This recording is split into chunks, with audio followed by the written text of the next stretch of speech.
లోక స్నేహము దేవునితో వైరమని మీరెరుగరా. ఏమండి, లోక స్నేహము దేవునితో ఏటట వైరము. అంటే దేవునితోనే గొడవ పెట్టుకునే వారిగా ఉంటున్నామా? దేవునికే విరోధులుగా మారిపోతున్నామా? ఇదిగో లోకంలో స్నేహాన్ని చేస్తే, లోక స్నేహం అంటే ఎవడైతే పాపపు క్రియలు జరిగిస్తున్నాడో అలాంటి వాడికి స్నేహితుడుగా, స్నేహితురాలుగా నువ్వు ఒకవేళ ఉంటే దేవునికి నీకు వైరం అని నువ్వు మర్చిపో. వైరం అంటే ఏంటి? వైరం అంటే ఏంటి అండి? వారికి మాకు గొడవలు అయినాయండి, మేము మాట్లాడమండి. అప్పుడు ఏం జరిగింది? వారి ఇరువురికి మయన్ని వైరం, గొడవ, జగడం. ఇంకా కిందకి మాట్లాడుతున్నాడు చూడండి. కాబట్టి ఎవడు ఈ లోకంలో స్నేహము చెయ్యగోరునో వాడు దేవునికి శత్రువు అగును అన్నాడు. ఇది దేవునికి శత్రువులా? అంటే మనం దేవునికి ఎలా ఉండాలనుకుంటున్నాం? శత్రువులుగా ఉండాలనుకుంటున్నామా?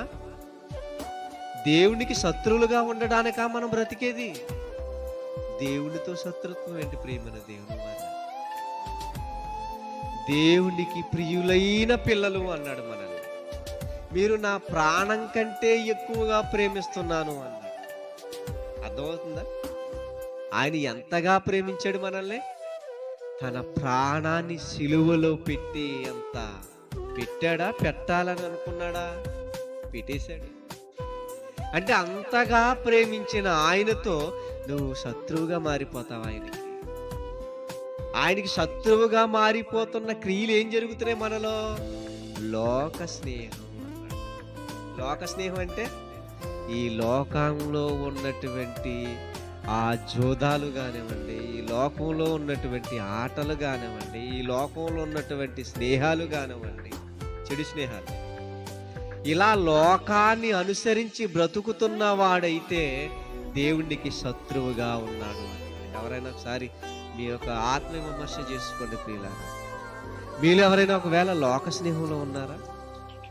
లోకానికి ఆకర్షితులుగా ఉన్నారా? ఇది లేకపోతే నేను ఉండలేకపోతున్నాను అనేటువంటి ఆ పైచాచికమైనటువంటి ఆకర్షణలో ఉన్నారా? ఏమండి, ఇదిగో ఈ సిగరెట్ లేకపోతే నేను బ్రతకలేకపోతున్నానండి, ఉండలేకపోతున్నాండి. ఇంకో ఈ కైనీలు, ఈ గుట్కాలు వేసుకోకపోతే నోరు లాగేస్తుందండి. దేనికది? దేనికి ఉపయోగకరమైనటువంటిది ప్రియమైన దేవుని వల్ల?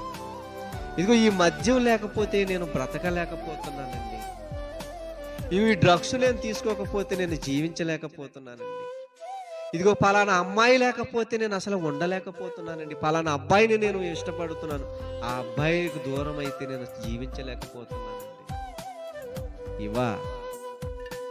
ఇలాంటి వాటిని మీరు పెంపొందించుకుని మీ భోగేచ్ఛలను మీరు సమాజానికి కనబరుచుకుని ఏ సాధిందామని దేవుడు అంటున్నాడు, ఈ లోక స్నేహము నాకు వైరం. ఈ లోక స్నేహాలకు, ఈ లోకంలో ఉన్న వాటిని మీరు అవలంబించి వాటిని మీరు సాగిస్తుంటే మీరు నాకు శత్రువులు అంటారు. ఏమండి, ఎవరికి శత్రువులుగా ఉన్నా పర్వాలేదు, మనల్ని పుట్టించిన వాడికే మనం శత్రువులుగా మారిపోతే అంతకంటే దిగజారినటువంటి బ్రతుకు మనిషికి లేదు. అంతగా దిగజారిపోకూడదు ప్రేమను దేవుని వాళ్ళరా. కన్నవానికి శత్రువులుగా మారిపోవటం ఏంటి ప్రేమను దేవుని వాళ్ళరా? ఎంతో అల్లారు ముద్దుగా మనల్ని చేతులతో చెక్కుకొని 9 నెలల తల్లి గర్భంలో మన నిర్మాణాన్ని చేసుకుంటూ, చూసుకుంటూ, మురిసిపోతూ, రానున్న దినాలలో నన్ను మహిమపరిచే ఇదిగో దేహాన్ని నేను చెక్కుతున్నాననుకున్న దేవునికి ఆ పిండం పెద్దయిన తరువాత శత్రువుగా మారిపోతే తట్టుకోగలడా? ప్రేమతో చేసుకున్న ఈ రూపం ఈ రోజు నా మీద తిరగబడింది, నాకు శత్రువుగా మారింది అని దేవుడు ఆలోచిస్తుంటే తన గుండె తరుక్కుపోతుంది ప్రేమన దేవుని వాళ్ళ.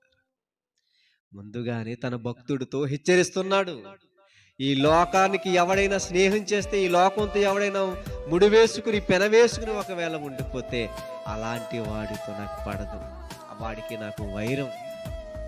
ఒకనాడు ఆదిలో ఆదాము చేసిన ఆ తప్పుకి, తనను పాపంలో ప్రేరేపించిన సర్పానికి దేవుడు ఏం చేశాడో తెలుసా? వైరాన్ని కలగజేశాడు. ఇదిగో ఇప్పుడు మళ్ళీ ఏమంటున్నాడో తెలుసా? ఈ లోకాన్ని స్నేహించి, ఈ లోకపు అలవాటును అలవరుచుకుని, ఇవి లేకపోతే నేను ఉండలేను, ఇవి లేకపోతే నేను బ్రతకలేనని పాపాన్ని ప్రేమించి పాపంలో దిగజారిపోతే, ఇదిగో ఎవడైతే అలా దిగజారిపోయాడో వాడు నాకు శత్రువగును అని భక్తుని ద్వారా తెలియజేస్తాడు. కాబట్టి చేతులెత్తి మీకు దండం పెట్టి వేడుకునేది ఏంటో తెలుసా? దేవునికి శత్రువులుగా మారదు. కాబట్టి దేవునికి శత్రువులుగా మారితే మన యొక్క జీవితం శూన్యం. ప్రేమన దేవుడు,